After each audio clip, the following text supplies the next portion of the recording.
Hey,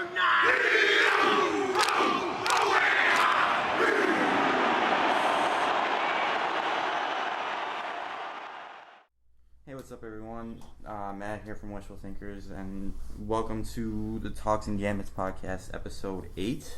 The gambit is that people spend time to talk to me. Today, I'm joined by Rudy, Melchiorre, and Justice Delli, Bovi. Alright, so how are you guys doing today? I mean, it must be so... I know it's a gorgeous day, too, since it's been so cold, as we've been having like 20-degree weather, but now it's 70 degrees, and you guys have been playing rugby in god-awful weather, I know that. Yeah, it's been rough. We played our brown and white scrimmage, one of like the first matches to kick off the season. It was snowing out, it was terrible, but that's kind of just what makes the game great. It doesn't matter what kind of weather it is, doesn't matter who you're playing with, you're still playing rugby, you're still out there having fun. And what do you think about that, Rudy? I mean, yeah, it was nice January. Mm-hmm. We had a great January. We were able to practice outside, but February came and March came and they were not nice to us. Mm-hmm. But we got our first game tomorrow. We're going to be playing Notre Dame La Salette, team from Danville, Illinois. They're highly ranked in the nation, but unfortunately it's supposed to be raining in Danville tomorrow, so that's not going to be fun. That makes the game all that better. Makes it more interesting. Yeah, makes it all that much better. I mean, would you say that it's a lot? I know it's a lot different than playing football in the rain. I mean, would you say that rugby is harder or easier than playing football in the rain? Definitely harder, because there's a certain element of where you have no pads, you have nothing. Mm-hmm. For a football player, they'll get dirt on a little bit of their arm if it's not covered, maybe a little on their leg, on their calves. But for a rugby player, it's in your eyes. It's up your nose, in your face. You're wearing short shorts, so it's everywhere. Yeah. I mean, did you guys? I don't know how tough rugby players are and how strong they can be. And I was wondering if you guys saw that video. It was like 8 rugby players versus like an Indy car. Yes, I've seen that. That was crazy. Yeah. What team were those rugby players from? You know?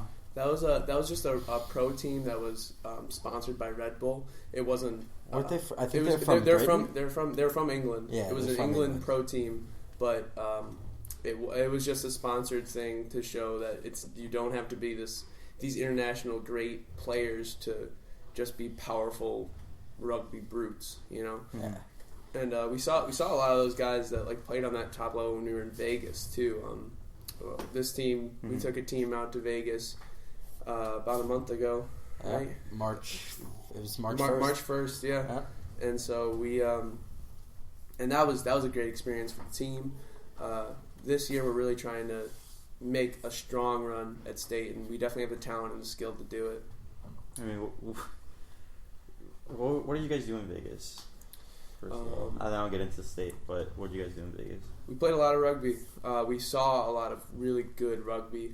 So Vegas, it's a invitational, nationwide, international wide tournament that a lot of teams come to play in. So we were really fortunate to have the opportunity to go out there and play against some really good teams, to see a lot of really good rugby. I think all the guys learned a lot.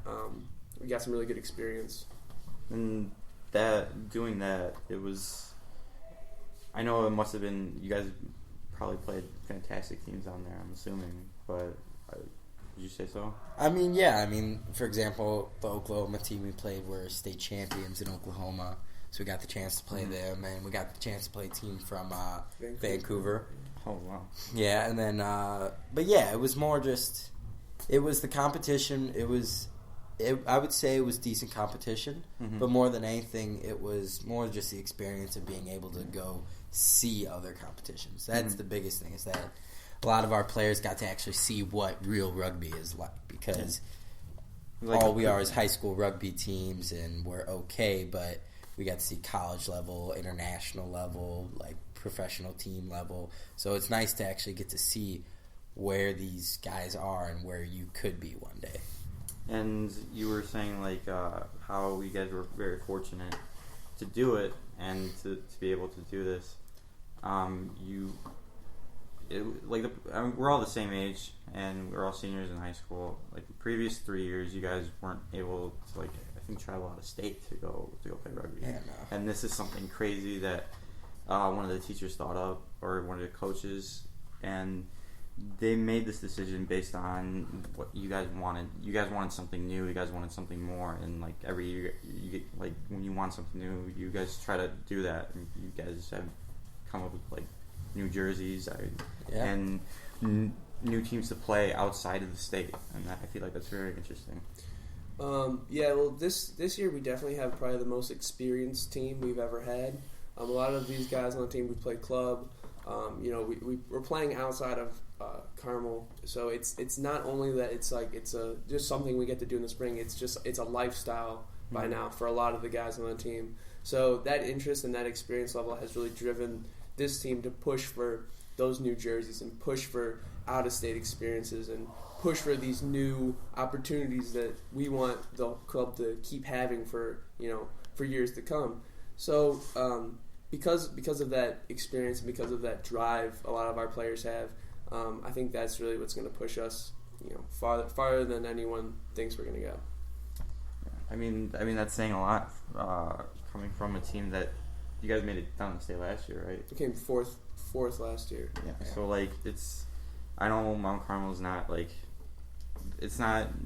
wasn't really known for rugby 6-7 years ago, but now it's one of the best teams in the state, and you can tell how much has come along. But I remember one of the coaches saying if you guys just had 5 football players, you guys would probably win state because they're just so 5 linemen. Yeah. Because they're just so big. But I mean, you guys last year, you guys had a big team, but it was more wrestlers than rugby players rather than football players and rugby players. We always say we like wrestlers. Mm-hmm. We want wrestlers because football players, although they can be tough and stuff like that, problem is, there's a very big difference between playing a game of football and playing a game of rugby. Mm-hmm. In rugby, it's 80 minutes, you're running. Football, play 30-second break, play 30, it's a slower paced game. So a lot of times we get football players who come out and are dead after practice. They couldn't believe the conditioning. It's it was an easy day for us. But no, I mean, wrestlers we love because they're probably the toughest guys out there. Yeah, and they're already soccer players too. Soccer players are good. We really rugby. It doesn't matter how big you are. It doesn't matter if you're fat or skinny or anything. Any body type, any weight, any height, there's a spot for you on the rugby team. That's kind of what makes rugby great.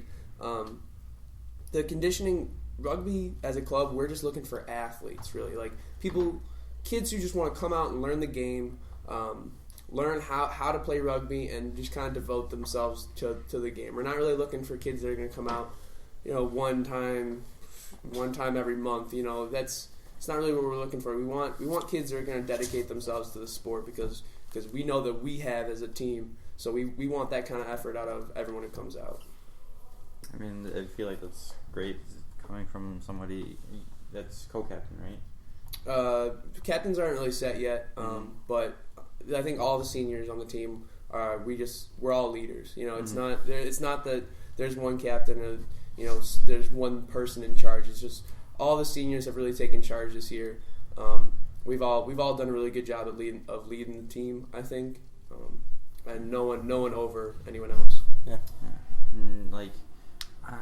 I mean, coming from someone that has gone to Carmel a long time, and you guys are so fortunate to do this type of thing, and being able to do stuff like rugby, and then being able to do stuff like St. Baldrick and stuff, and Rudy, you do that, and you do that you've done that basically your whole life. Yeah. You and Tim McNamara are partners in crime in that. Yeah, we are the 2 biggest fundraisers here at Carmel. But it all started about 8 years ago, and it was my brother and I. He was a 7th grader, and I was he was an 8th grader, and I was in 6th grade.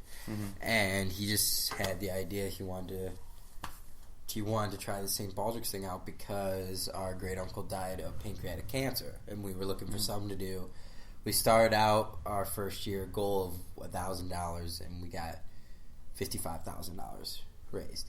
And we blew up from there. First year. Yeah. So from that point on, we just realized we have something special here, and we've been continually doing this every year. And my sophomore year, his senior year, so 2 years ago, we had our most donations, and we topped at $210,000 for donations. And this year, we just got shaved 2 weeks ago. Yeah. Your hair looks. I'm not gonna lie. Your hair looks good like that.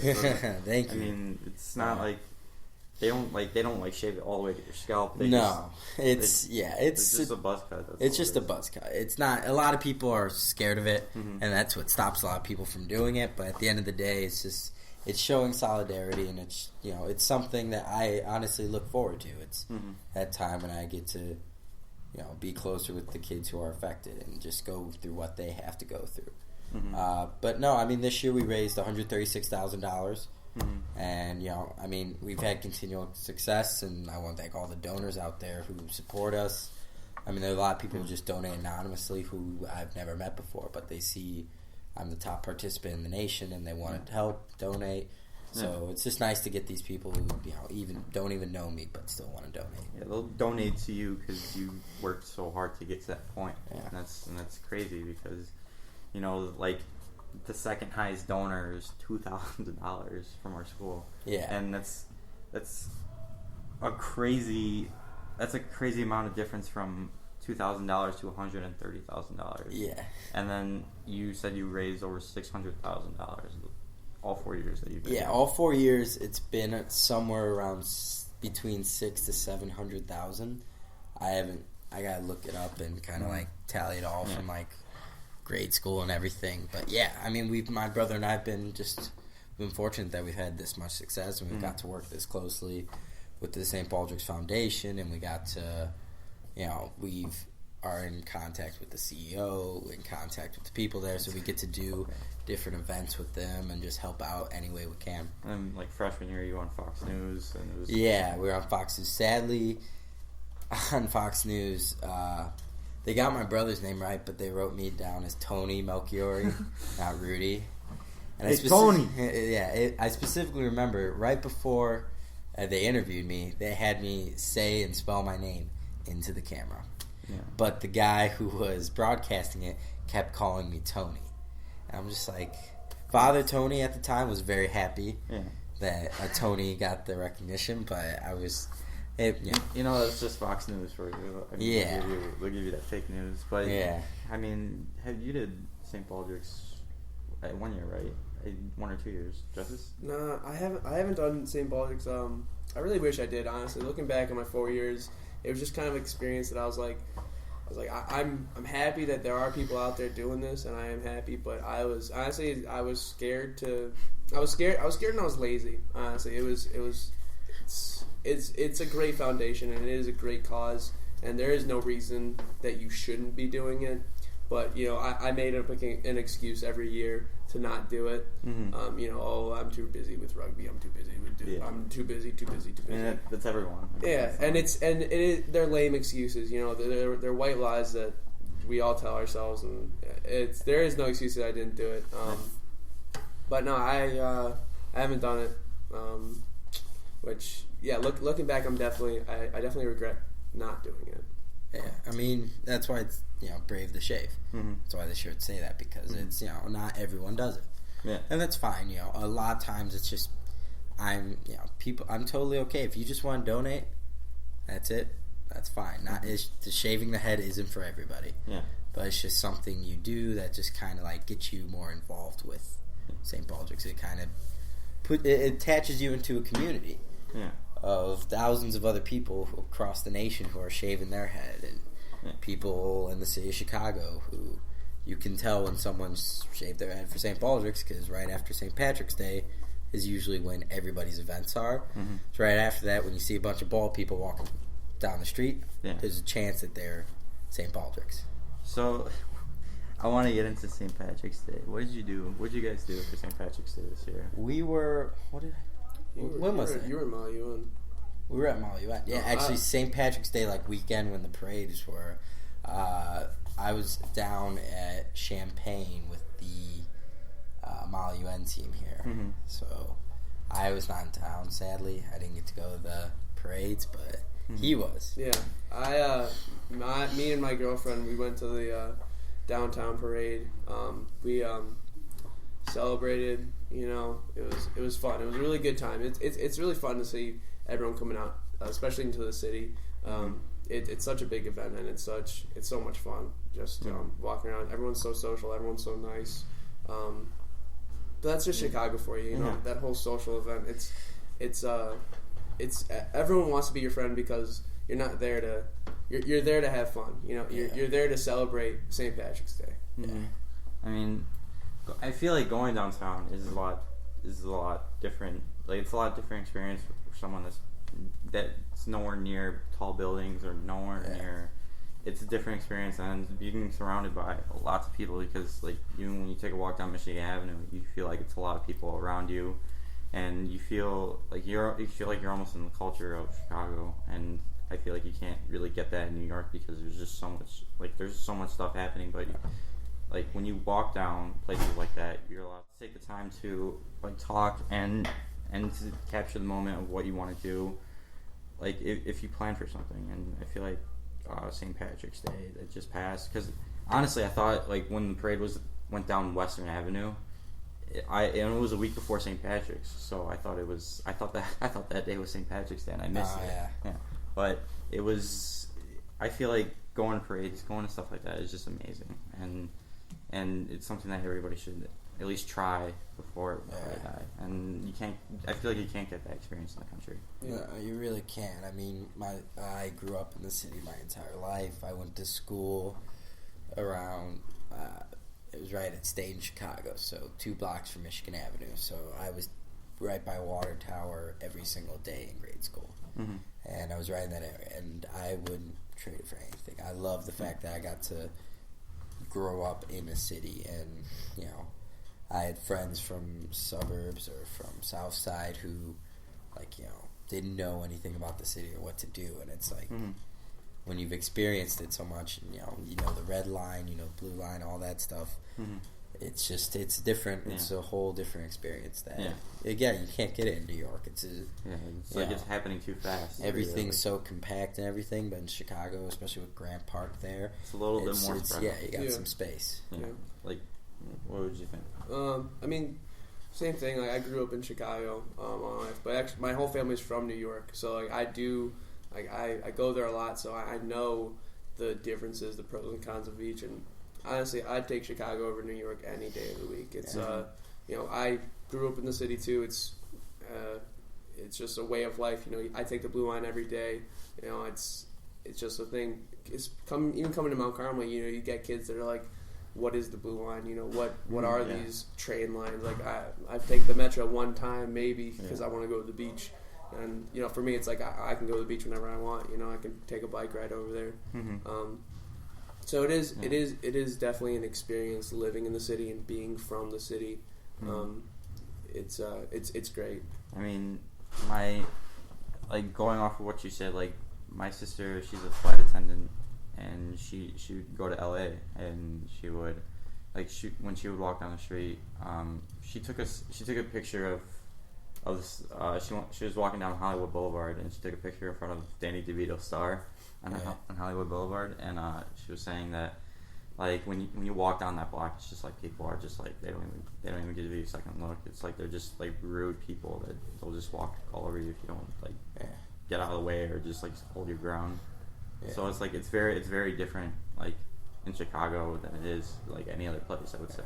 It's the Midwest culture. It's you go anywhere in the Midwest, you go to Nebraska, you go to Wisconsin, you're going to find the same common courtesy. People are going to be nice to you.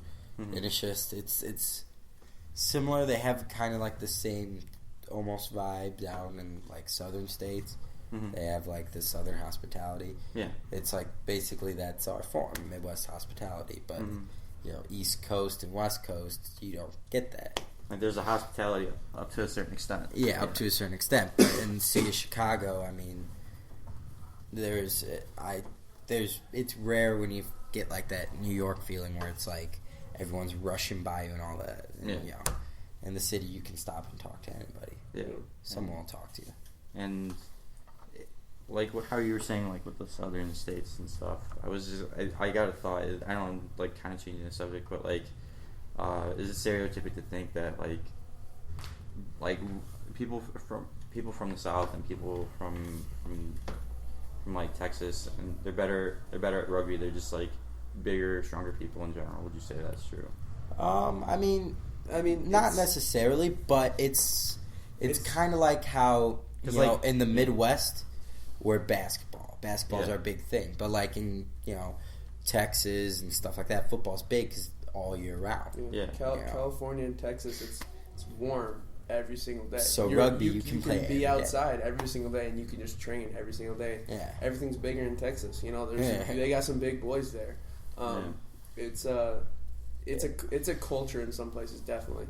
But places you really wouldn't suspect is Utah. Utah is actually a really big Huge rugby state. Like no one really knows why. No one really knows how. But just because it just is. So Texas and California have that upper hand, and a lot of those southern states have that upper hand just because they can just be outside and train 24/7.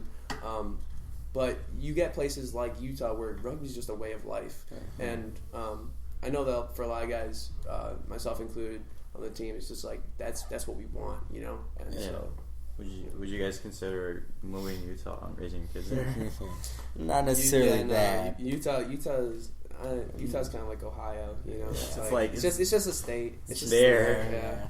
I mean, a lot of us don't consider, one day we want to play after college or something like that. Mm-hmm. Try to play international ball or, try to play for club teams out here. Because there's so many opportunities, and what people don't realize is rugby is the biggest sport in the world. Yeah. I mean, it's there with soccer. It may be second to soccer, but it's similar to how soccer is, where there's there's the pro division, and then there's 10 different other leagues. There's so many clubs. There's it's easy for an American to go overseas, and you'll have the chance to play, chance to live in England and play rugby for a club team out there. I would say that's it.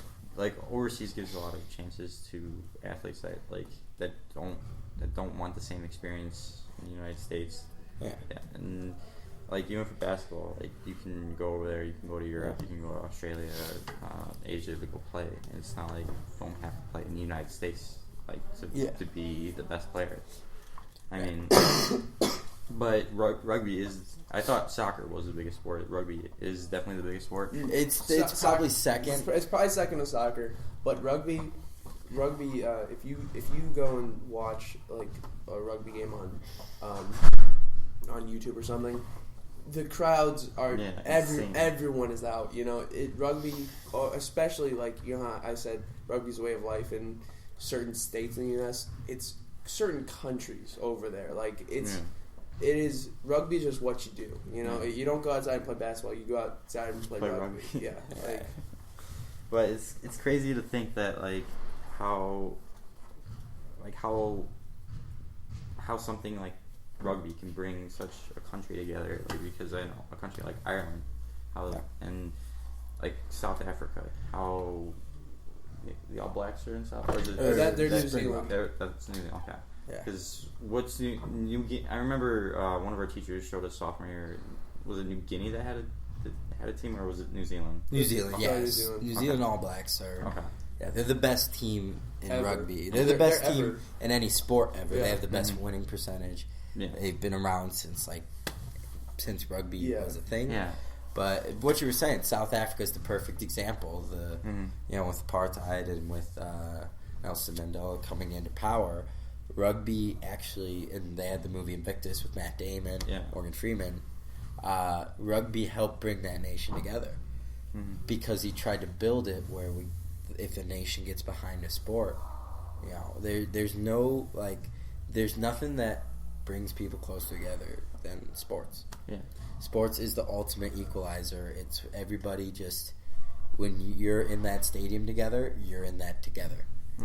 And yeah.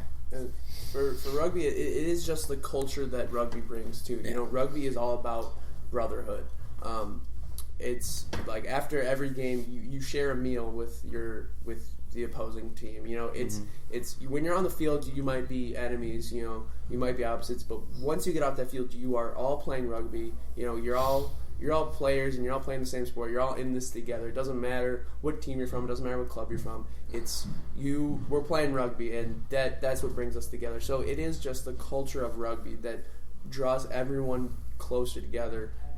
That's what I think really brings nations together, like England, like Ireland. It's not like the Middle East where they have like AK-47s and A little different. But it's a very different experience. Like traveling to somewhere and seeing a game that was basically seeing a sport like rugby played by people that are better than the pros in the U.S. Yeah, and it's amazing because like these guys have been playing since they were like out of the womb, basically. Yeah. Oh yeah, and it's crazy. Yeah, but I mean, for you guys, I hope you guys. Where are you going to college? I will either be going. I'm kind of still deciding, but odds are I'm going to go to either Loyola New Orleans or Tulane. Oh, really? So I'll be down south. Yeah. You want that bubblegum shrimp? I want the crawfish. I want the warm weather, sunshine. You want to go to Mardi Gras? I know you, Rudy. Oh yeah, I'd love to go to Mardi Gras. It's gonna be a fun time down in New Orleans. What about you, Joseph? I'm going to be going to Western Michigan for rugby. Okay. Did you get a scholarship? I got a couple bucks off for rugby. Yeah. Okay. I mean, I feel like it's great. I wish the best of luck to you guys. I mean, there's nothing really more that I could ask of you guys about rugby. You guys basically explained it in the 30 minutes that we had. Yeah. But it was great talking to you guys. I really appreciate it. Thanks for having us. Thank you for having us. So if you like the podcast, guys, make sure you follow us on Instagram. Make sure you follow us on Twitter. Make sure you like us on Facebook. Make sure you subscribe to us on YouTube. We'll see you guys later.